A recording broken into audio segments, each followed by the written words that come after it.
Hey everybody, welcome back to When Harry Met Board Games, where we feed our people with relatable content and our victory condition is your satisfaction. I'm Harry and today we'll be having another playthrough. Today I'll be playing through this game right here, Eldritch Horror, designed by Corey Konieska and Nikki Valens and published by Fantasy Flight Game in their Arkham Horror Files line of games. This is a Cthulhu Mythos game, a cooperative game for 1 to 8 players, but I will be playing today solo. And this is what the game looks like set up for one player. First of all, you have the board, which is a map of the entire globe, highlighting some special locations throughout. We organize all the different decks, and there's tons of decks of cards in this game. You have all of your encounter decks, which are very important. You have your Mythos deck. You have your mystery cards, which are specific to the ancient one that you will be competing against. And the game comes with 4 ancient ones, the base game does, and you select one, and this is basically your boss or your ultimate bad guy. You've got the name of the ancient one, which in this case is Azathoth, and it has a little nickname for him, the Daemon Sultan. It shows specific stats that are relevant to this ancient one when you play them. For example, the cultist, which is one of the bad guys in this game. This is their power for when Azathoth is in the game. It tells you here in the upper left-hand corner where you put the Doom track token, right? You have your Doom track here that indicates when the Ancient One awakens or is entering into your world, right? Through the portals. So this one is from 20 to 0. When it goes to 0, the Ancient One awakens. According to this card, we will start with the Doom track on 15. Also very important, you have this Omen track right here, which keeps track of the 4 different Omen spots in the game. And it tells us here that for Azathoth, for setup, we place 1 Eldritch token on the green space of the Omen track. So there's some very unique specific rules for Azathoth, and it says that when the Omen advances to the green space of the Omen track, advance Doom by 1 for each Eldritch token that's on that space. So again, these are the Eldritch tokens. It starts with 1 token already on that space.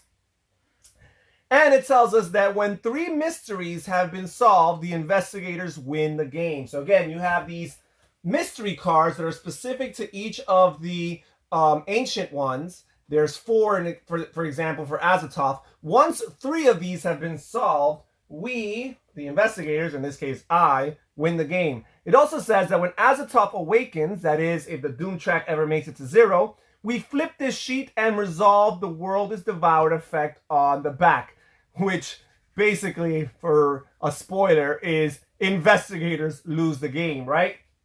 For some of the other ancient ones, you actually get a chance to compete against them and still have one last final shot of beating them even if they awaken. If Azathoth awakens, the investigators lose the game. All right, we also set aside some tiles here. These are standees for some of the different investigators. We have our portals right here. We have some epic monsters. You have your regular monsters, which are square-shaped tiles, and you shuffle them up into a cup or a bag for randomization. You have a bunch of different decks here. You have different conditions that players or investigators will be acquiring throughout the game. They're usually negative. We also have a bunch of spells that you could also get through the game. You have some artifacts. And finally, you have your assets, which here there's always a reserve of assets that players can purchase and acquire. We also have some dice here for different skill tests that will be taking place throughout the game. Now, we each get a character card and a standee corresponding with that character card. So I, for example, am Silas Marsh, and my occupation is I'm a sailor. Now, each character card comes with some special actions. So, for example, Silas Marsh, he has, as an action, he can move 1 space along a ship path. We have different paths throughout the game. We have uncharted territory designated by these yellow dots. We have these red lines here, which represent train paths. And then we have these white lines here, which represent ship paths. If he moves through a space along a ship path, Silas Marsh can perform 1 additional action. Also, if you are in a space investigators on your space roll one additional die if you are in a C space, I should say. Investigators on your space roll one additional die when resolving tests. So that's very helpful for a team game where multiple players are playing. Also on the bottom here, you have different attributes and different stats for these attributes. You have your lore, your influence, your observation, your strength, and your will. And every character's attributes range anywhere from 1 through 4. And they have different combinations which play to their strengths and or weaknesses. So for example, with Silas Marsh, I have very little lore, but I'm pretty solid throughout. My influence, observation, strength, and will are all 3s, which are the second highest possible number. We also have a starting amount of stamina or life, which is 8 hearts. And we also have a starting amount of sanity, which is 4 sanity tokens, which in this game, there are 2 ways for characters to get killed and or eliminated, right? Now, the interesting thing about this game is you don't necessarily lose or are eliminated as a player if your investigators eliminated. Instead, later on, you will just select or draft an additional investigator, right? And I'll explain that if by any chance I happen to die in this game. I have no plans on doing that though. All right, so I got my starting stamina and my starting sanity. Also on the back, you're gonna see the starting location for each investigator on the map. So for example, Silas Marsh starts over here in Sydney, and you usually have a starting asset or 2. So Silas Marsh is gonna start with a fishing net asset, and I've got it right here. This is an item, and it tells me that I can re-roll 1 die when resolving a combat test during a combat encounter, or a strength test, I should say, during a combat encounter. It's very specific about it being during a combat encounter because there are other strength tests that may not necessarily be during a combat encounter. It also tells me to reduce the damage of monsters you encounter by 1 to a minimum of 1. So this is awesome. Monsters hurt me a little bit less due to the fact that I have this fishing net, right? All right, so there is that. Okay, so that's it as far as startup is concerned. We also have a bunch of tokens, your Eldritch tokens, your level up tokens, because characters can level up throughout the game. And of course, these search tokens, which are very important for when we want to have research encounters, but they're also a resource of sorts that we can use to re-roll when we're not satisfied with our skill tests. All right, so this reference card here tells you some additional stuff for setup for according to the player count. So first of all, we're going to spawn 1 gate. So we're going to grab 1 random gate, and this will be in Rome. And every time you spawn a gate, you also spawn a monster for that gate. So we're going to draw a monster randomly. And here we have the Night Gaunt. All right. Ooh, drop that one. We've got the Night Gaunt, and he will start in Rome. Okay, so there's that. So yeah, we spawned the gate, we have a monster surge, and we have spawned the clues. We spawn 1 clue to start the game. We draw this, and on the opposite side, it'll tell us where this clue is placed. And in this one's case, it's going to be in Buenos Aires. So right here, South America, Buenos Aires, we have one of these clue tokens. And these clue tokens, again, as I mentioned, are very helpful for research encounters. Or actually, we gain them through research encounters, I should say, I'm sorry. But they're very helpful for the re-rolling of dice during skill tests, but they're also very helpful for some of these mysteries. So we are going to look at the first mystery that we're trying to solve, and then we're going to get straight at it and start this game. So first of all, we've got this mystery here, the Seed of Damon Sultan. So it has a little bit of flavor text. A strange green comet has come from the sky. Even after the impact, the meteorite continues to slowly burrow itself deeper into the earth. When this card enters play, place the mystery token on Tunguska. Okay, so the mystery token on Tunguska. Where is the mystery token? Right here. So we are going to look for Tunguska. Where's Tunguska? Right here. Right here's Tunguska. So the mystery token is going to get placed right there. It says, as an encounter, an investigator on Tunguska may attempt to search for signs of the impact in the dead forest. They will test their observation, indicated by that little eyeball symbol, If he passes, he discovers the strange green meteorite. He may spend 2 clues to place 1 Eldritch token on this card. At the end of the Mythos phase, if there are Eldritch tokens on this card equal to half of the investigators, solve the mystery. So in this case, I'm playing solo. So for all of the halves, I will simply disregard it and I will just count them as 1. So in this case, I have to place 1 Eldritch token here. So what I'm going to need to do is I need to get to Tunguska, but when I get there, I need to test my observation successfully, and then if I do, I need to spend 2 clue tokens in order to place this Eldritch token on this card and resolve the first mystery. So I'm going to need to get myself some clue tokens. So I'm here in Sydney. Now we're going to proceed to the actual game, and we're going to start, and there's 3 phases in this game. There is the action phase, the encounter phase, and finally the Mythos phase. On the action phase, each player in turn order gets to take up to 2 actions, right? And there's a bunch of things you could do for actions. You can move, right? Each adjacent space or location you move to is 1 action. You cannot take the move action more than once in a turn, though. As a matter of fact, none of the actions can you do more than once. So that's a little bit restricting in this game. So movement is one of the things you could do with your actions. You could also acquire assets or purchase assets here. That's another action you could do. You can prepare for travel. And the way you prepare for travel is you look at any of the different types of paths you connect to and choose accordingly if you want to get yourself either 1 train ticket or 1 ship ticket, right? You cannot get more than 1.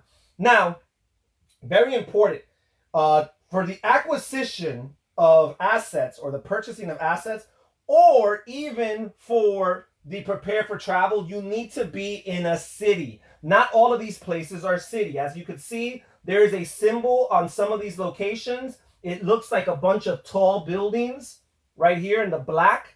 These are cities. These green spaces here, these green locations are wilderness spaces, and these blue locations are sea spaces. So in order for you to either purchase or to prepare for travel, you need to be in a city. Another thing a person could do is they could rest. And if you rest, you recover 1 sanity token or 1 sanity token and 1 stamina token, but only up to your maximum, right? You can never have more than your maximum. Okay, so those are some of the options I could do. If you're ever in a space with a monster, which is not the case for me, then you cannot take the rest action and you cannot take the purchasing action, right?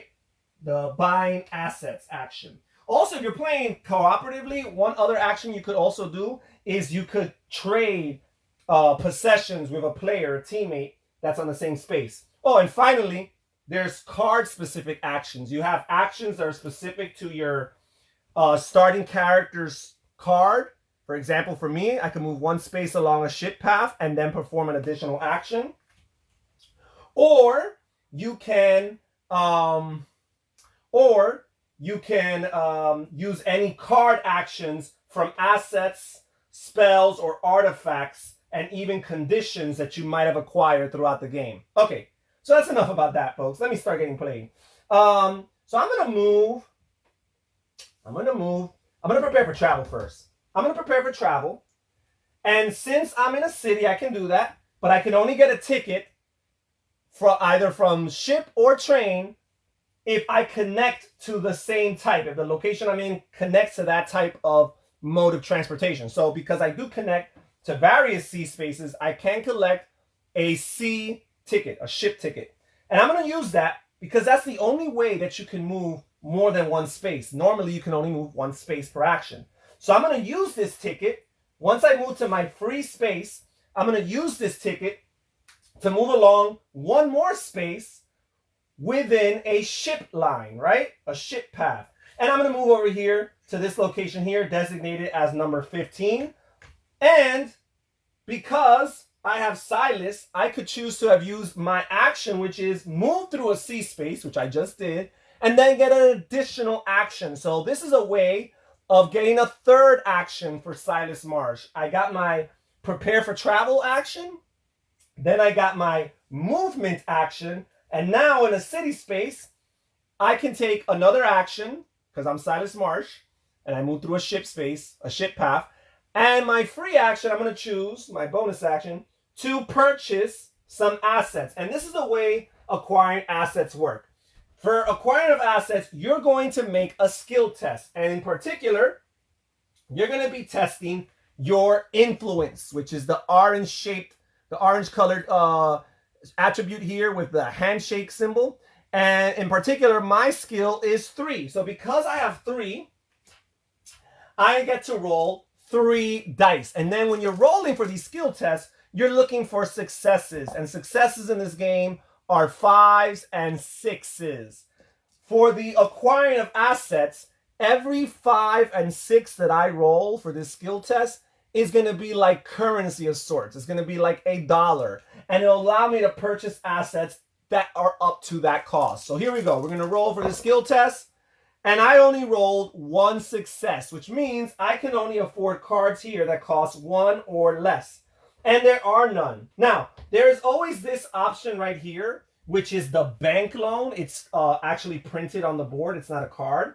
And it says, when performing an acquire asset action, you may gain a debt condition. And all these conditions usually have detrimental side effects on the opposite side of the card that you cannot read until they're triggered. It says I can gain a debt condition to immediately add 2 successes to your test results. So I rolled 1 success, plus 2, it will give me up to 3. Everything here costs 3 or less. So let me see if it's worth getting into debt. So first of all, I have this witch doctor here, which is an ally. It says investigators on your space may recover 1 additional health or discard a cursed condition when performing a rest action. Now, that would include me as well. It's even more helpful when you're playing cooperatively. So you get to recover 1 additional health. That's not bad. Let me see what this puzzle box here says. It's a trinket, and it says when you perform a rest action, you may attempt to open the puzzle box. You test your observation, -2 though, and if you pass, you may discard this card to gain 1 artifact. Artifacts are very helpful, but I'm not sure. You know what? I think I might just go for this axe right here. It's an item and it's a weapon. And it says I gain +2 strength during combat encounters. And you can spend 2 sanity to reroll any number of dice when resolving a strength test during a combat encounter. This is pretty good. It gives me options. So you know what, folks? I am going to get a debt condition. So you search through the different conditions when they tell you to get one, and you get the appropriate one. There's several for each of them with different consequences on the reverse side. So I've got this debt condition here. And first of all, I could use, going forward, I could use an action to test my influence again. And if I pass, I could discard this card, which is a way of getting rid of your debt. Because otherwise, when the Mythos cards triggers these red abilities here, I'm going to have to flip this card and resolve whatever consequence is on the other side. And again, it's usually very harmful. Okay, so we're done with that. I've acquired my debt, but I've also got my axe here, which is going to help me for combat. So I'm looking pretty good for combat, folks. And we replace this asset here. Okay, and now we are done with the action phase of my turn. Now we will move on to the encounter phase. And the way the encounter phase works is, according to where you are, you get to draw one of these cards. So, for example, we have these for whenever you're in a portal, you can choose to try to close the gate by having an otherworld encounter. You also have these research encounters for whenever you're in a space with a clue token and you're trying to grab them. Then you have the expedition encounter for whenever you're on the space that has the expedition token on it.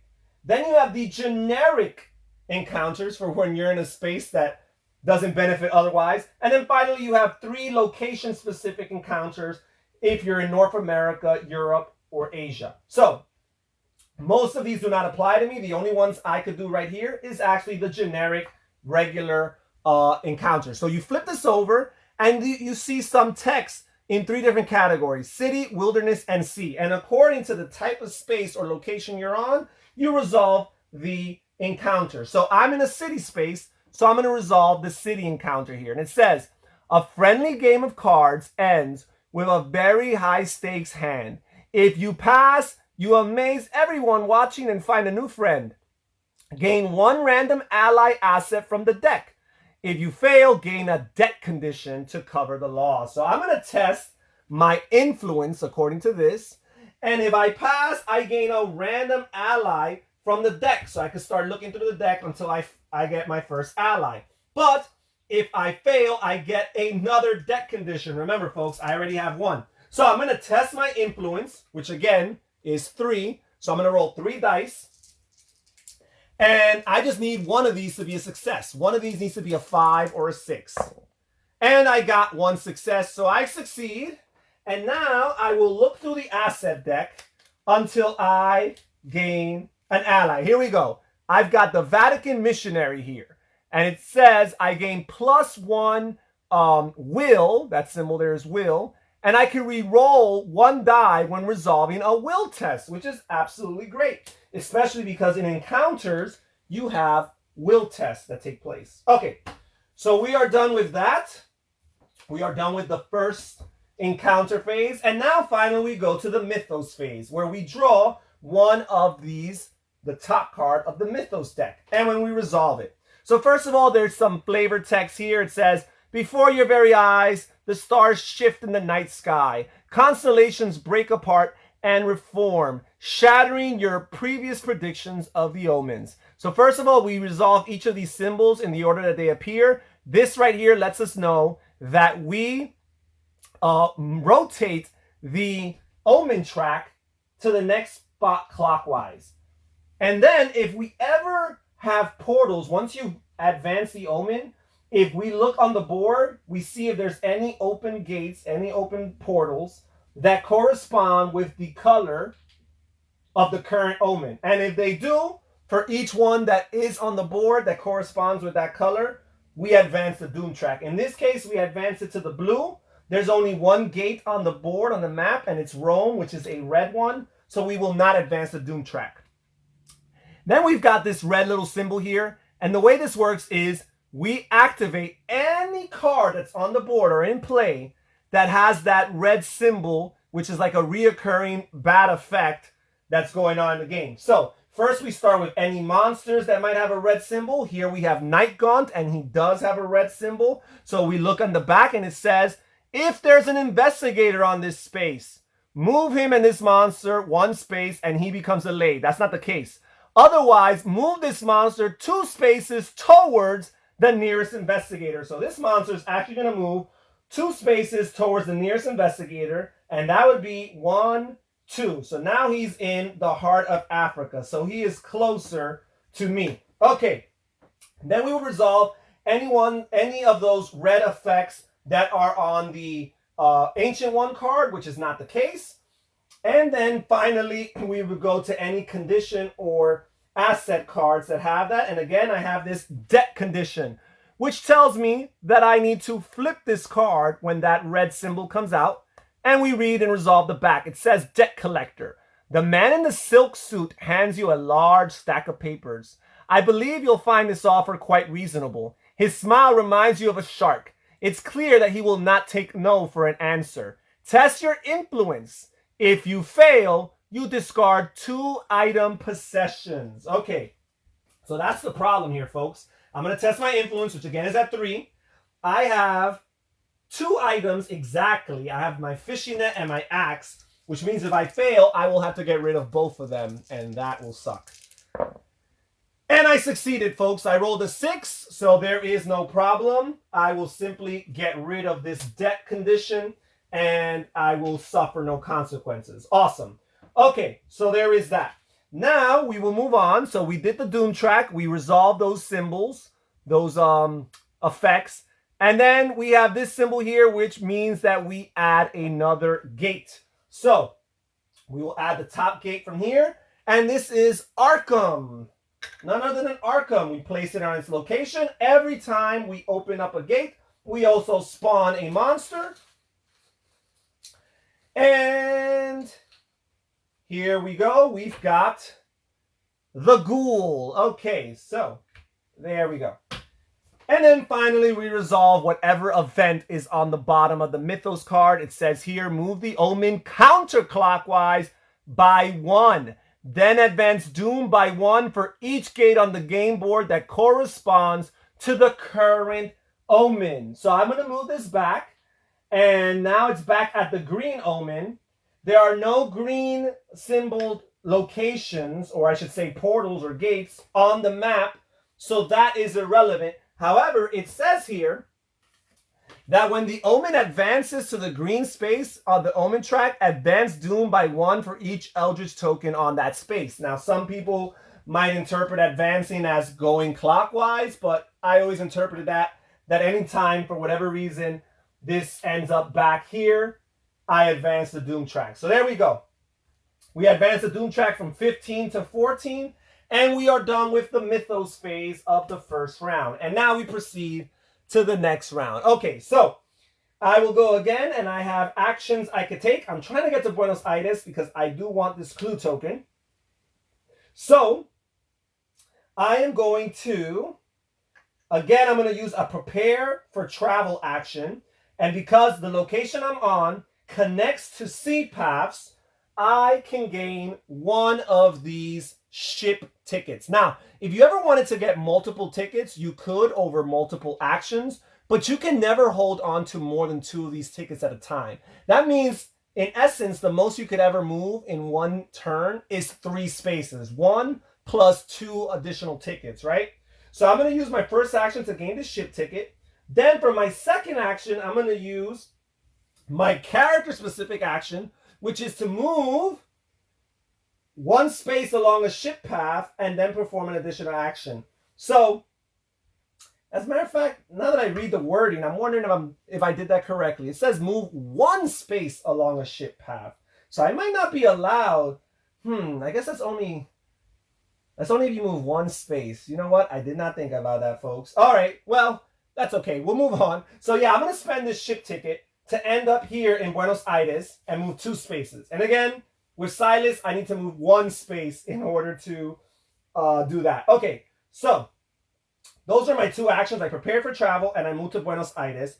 Now we will move on to the encounter phase. And I could choose to have a generic encounter. That's always available. Or I could choose to have a location-specific encounter. And because I'm in one of these green designated spaces in the Americas, there's only 3, I could have an America-specific encounter. Or, because I'm here where there's a search token, I could have a research encounter. And if I successfully complete that, I would gain this search token. By the way, all of these special locations that are highlighted, there's about 9 of them with nice pictures and all that. All of these special locations actually have on the bottom of them, they tell you what they're helpful for, what their location-specific encounters are helpful for. So, for example, Buenos Aires is helpful to gain ritual spells. If I wanted to increase my supply of ritual spells, I would try to have a location-specific encounter at Buenos Aires, and it would help towards that. But right now, my goal is on getting that clue token. So let's read this here. So we flip the top card here on the research deck. And again, we look, there's a city, a wilderness, and a sea space. I am in a city space. So we will resolve the city text right here. It says, a few hours before the performance of the opera, Massa di Requiem per Shugay, totally butchering that, you have a chance to examine the libretto. Test your lore. If you pass, you recognize that it's a friend that honors Azathoth and stop the performance. No, you recognize that it's a ritual, that honors Azathoth, and you stop the performance. Gain this clue. If you fail, the performance calls to Azathoth. Place 1 Eldritch token on the green space of the Omen track. Ooh, okay. So, I will add another Eldritch token to the green space of the Omen track, thus speeding up the advancement of Doom if I fail. So I gotta test my lore. Unfortunately for me, my lore is terrible. It's only a 1. So, here we go. And I succeeded, folks, twice over. I had 2 successes, moreover. So I succeed. So what happens is I stop the performance of Azatov, and I gain this clue token in my supply. And we're done with that encounter. And then finally we move on to the Mythos phase again. So again, we have this symbol here, advancing the Doom track. We look for any portals that correspond with that color. There are no blue portals, still only red ones. Then this symbol here is a monster surge. So you would look at your reference card and you would add monsters according to the number here, which is 1, on every location that matches the current omen. And again, there are no locations that match the current omen, so there will be no addition of monsters. There will be no monster surges. Okay, so there is that. Alrighty. Now we look at this here, and it says we spawn some clues. So again, we look at our reference card here, and it tells us that we spawn 1 clue for a solo player game. So you randomly draw one of these clue tokens, see the location on the back. In this particular case, it doesn't have a name. It's just location number 6. We look for location number 6 on the map, which is right here, and we place that token there. Okay, then let's read the flavor text here. It says, you had told everyone the parchment was indecipherable, but you were lying. You know the ritual necessary to summon and bind the dark power. You could strike a bargain with it. The situation is desperate, but you know that a solution is within its power.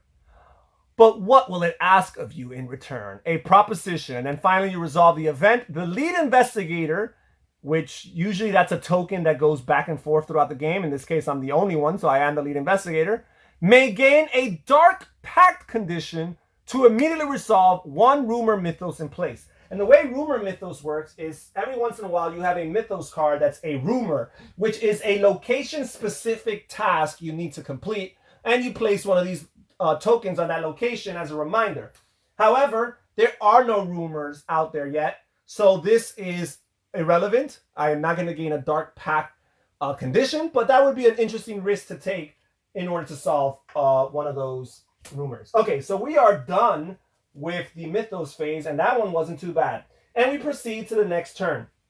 So I'm here in Buenos Aires, and I'm wondering if I do want to work my way up here, because if I work my way up here, I'll be able to gain that clue token.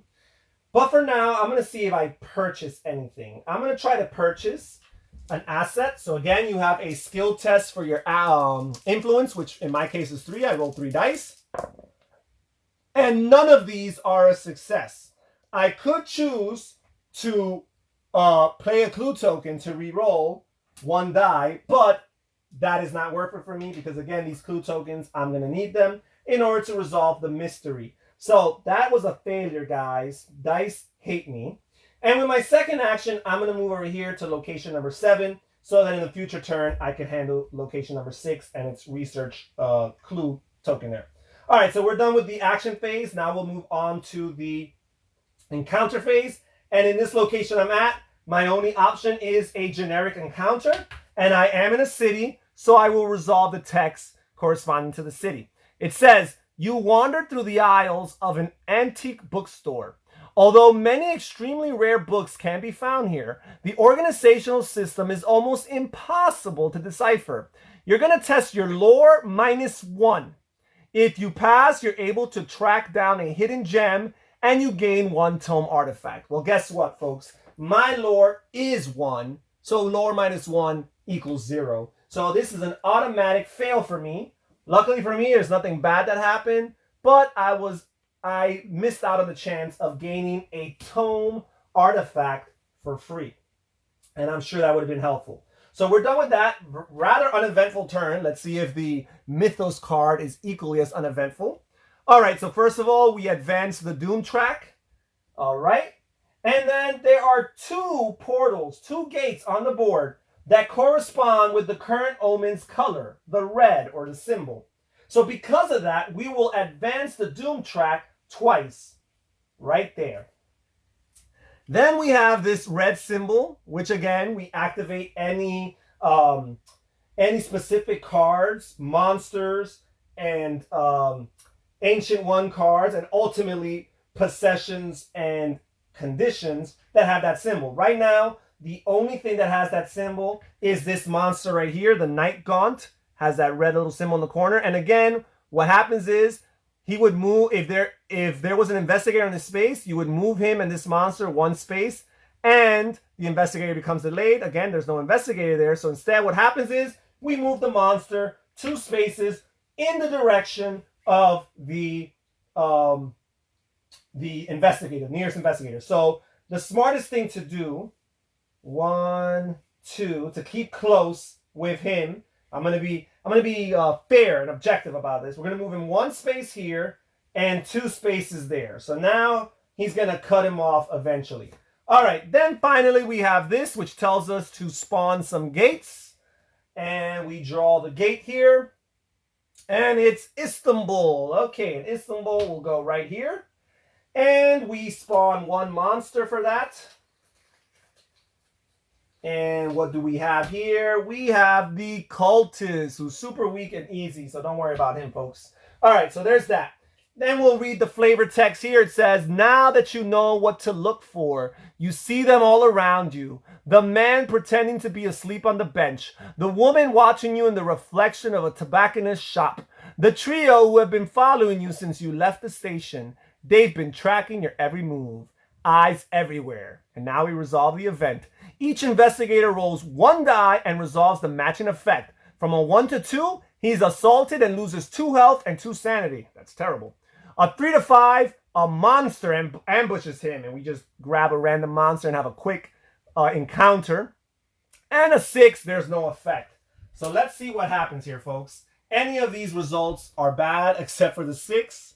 And I rolled a 3, folks. So for the 3, a monster is going to ambush me. So we're going to draw a random monster, put him in my location. This is just going to be a one-time encounter, and then we discard the monster. And I got the star spawn, which is not too shabby of a monster. So what's going to happen is we're going to have a quick little encounter here. And the way encounters work is the first thing you do is you have a will test to see if you incur any insanity or any loss of sanity for this battle. So first of all, we look at the top symbol here for the will, that little head with the brain highlighted. And it says -1. That means we're going to have a skill test based on our will attribute -1. So in this case, Silas has 3 wills, so he's going to have -1. That will be 2. And this is how many successes he needs to roll in order to not incur any insanity or lose any sanity. And in this case, he needs to roll 3 successes. This is a really tough guy, guys.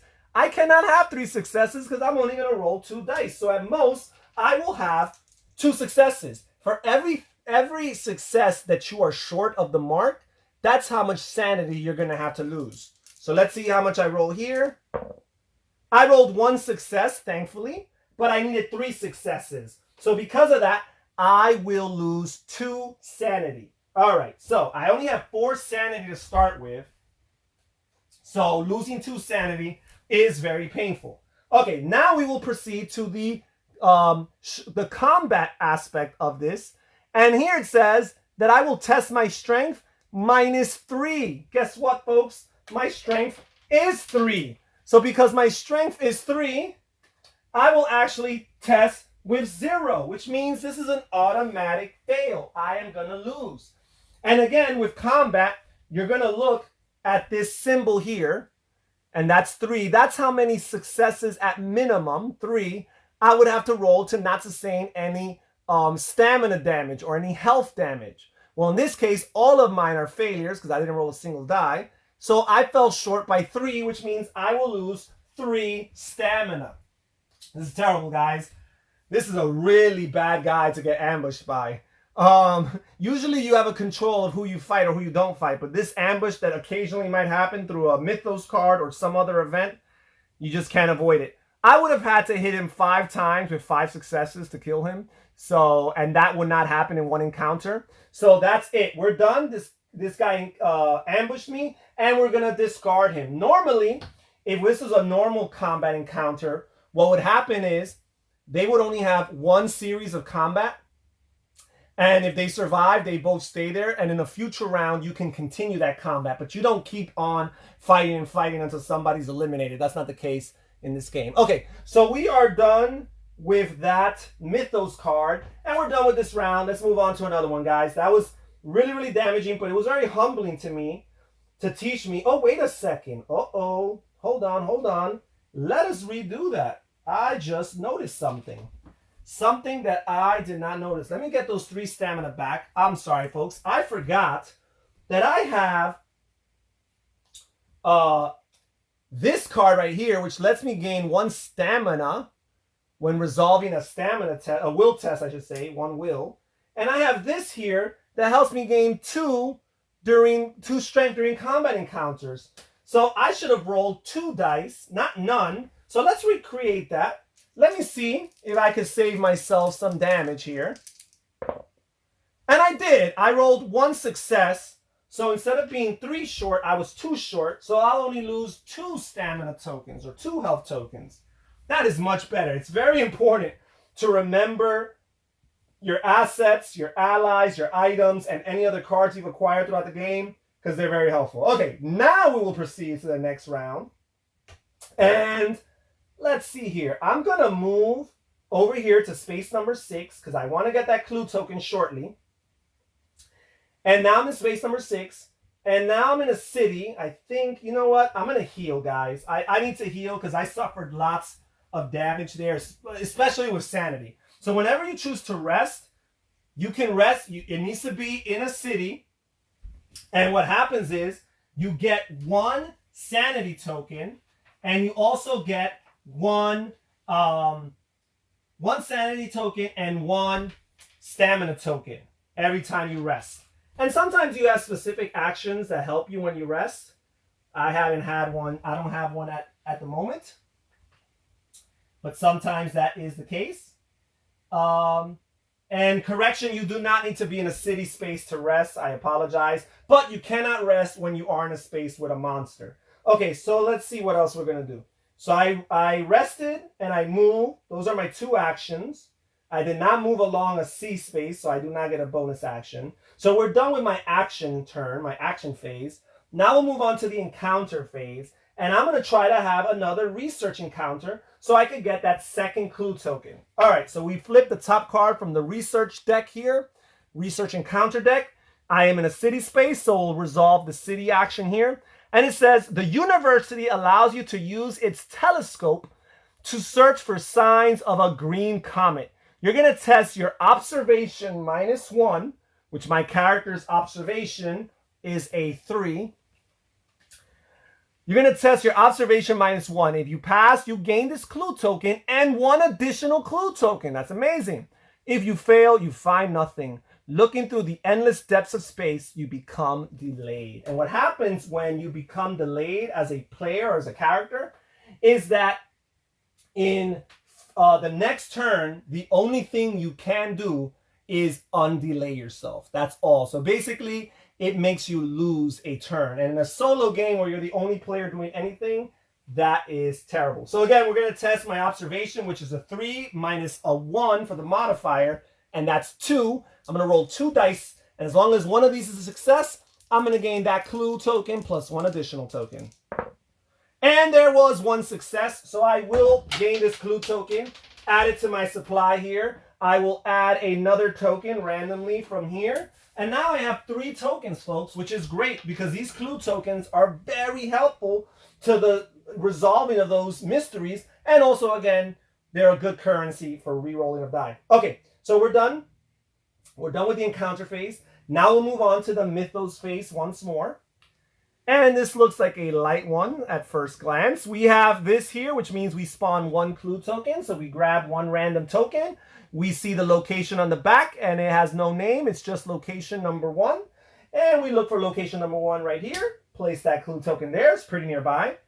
Then we look at this here. And this symbol here says 4 Eldritch tokens. It has the symbol for the Eldritch tokens. And that's how many tokens we're going to place on this Mythos card here. So we've got 4 Eldritch tokens. We have some flavor text here. It says, the weather grows worse. Snow and ice cover cities that have never seen such weather before in their history. The Windwalker, ongoing. This is a rumor card. So again, we're going to grab one of these rumor tokens. And it says, when this card enters play, spawn the Windwalker epic monster on space number 4. So we look for these special epic monster tokens here. And we're looking in particular for the Windwalker. We've got the Windwalker right here. And it tells us to spawn it in space number 4, which is right here. We're going to place this rumor token here as a reminder that this is the rumor that's trying to be resolved. And it says, when it is defeated, you solve this rumor. But when there are no Eldritch tokens on this card, each investigator becomes delayed and loses 6 health. And then you solve this rumor. So one way or another, this rumor will get solved. But really the benefit is that you want to solve this before those Eldritch tokens run out. Because if not, you have to deal with the consequences, which again is becoming delayed, which is basically a lost turn, and the loss of 6 health, which may or may not lead to the death of your character right here. And the way it works, right here we have this red symbol. Again, whenever those Mythos cards come out that have that red symbol here, we're going to trigger this ability, which here tells us discard 1 Eldritch token from this card. So little by little, these Eldritch tokens will be discarded. So we're going to set this aside here as a reminder. And we are done with the Mythos phase for this round. And this is pretty much it, folks. This is how the game of Eldritch Horror plays. Great collaborative game. It's a little bit harder solo because there's a lot of world to cover and just one person to do it. The investigators win the game again if they solve the 3 mysteries. The 3 mysteries, and they're very similar. They involve, you know, getting to specific locations and discarding clue tokens. So again, those clue tokens are very, very helpful. But there are a couple ways of losing this game. First of all, with Azathoth, as I mentioned, if the Doom track ever advances to 0, it awakens the Ancient One. But in the case of Azathoth, his awakening leads to the automatic loss of the game. Another way you could lose this game is if you ever need to draw a Mythos card and it runs out. So for example, in this case, there's 18 Mythos cards. So theoretically, you have 18 turns to win the game. And finally, the third way to lose the game, and I think this one's a little bit harder or less common, is if all the detectives in this game, and this game comes with 12, run out. If they all die, right? Because every time your character happens to be eliminated, you will get the opportunity to select or draft a new character to replace and start from afresh. Also, any deceased characters, their little player pieces are actually left laying flat on the location in which they passed or they died or they went insane, because they become an encounter that players can have in the future if they make it to that space. They can gain all their assets, all their possessions, right? So that way you don't feel like the progression that player made is lost. Things like their level up tokens are lost, conditions are lost, and so on and so forth. But their assets and their artifacts and their clue tokens are all available so that another investigator in the future can gain them. So that part is pretty cool. But again, if for whatever reason you happen to run out of all the investigators, that is another way you lose the game. And that's pretty much it, folks. Thank you so much for joining us here when Harry Met Board Games. Thank you so much for following this channel and showing us your support. Comment down below. Tell me what you think about this game. Perhaps you've already played it several times. It might be even one of your favorites. I don't know. All right, this is Harry from When Harry Met Board Games saying take care, everybody. Stay safe, stay healthy, and have fun gaming. Bye-bye.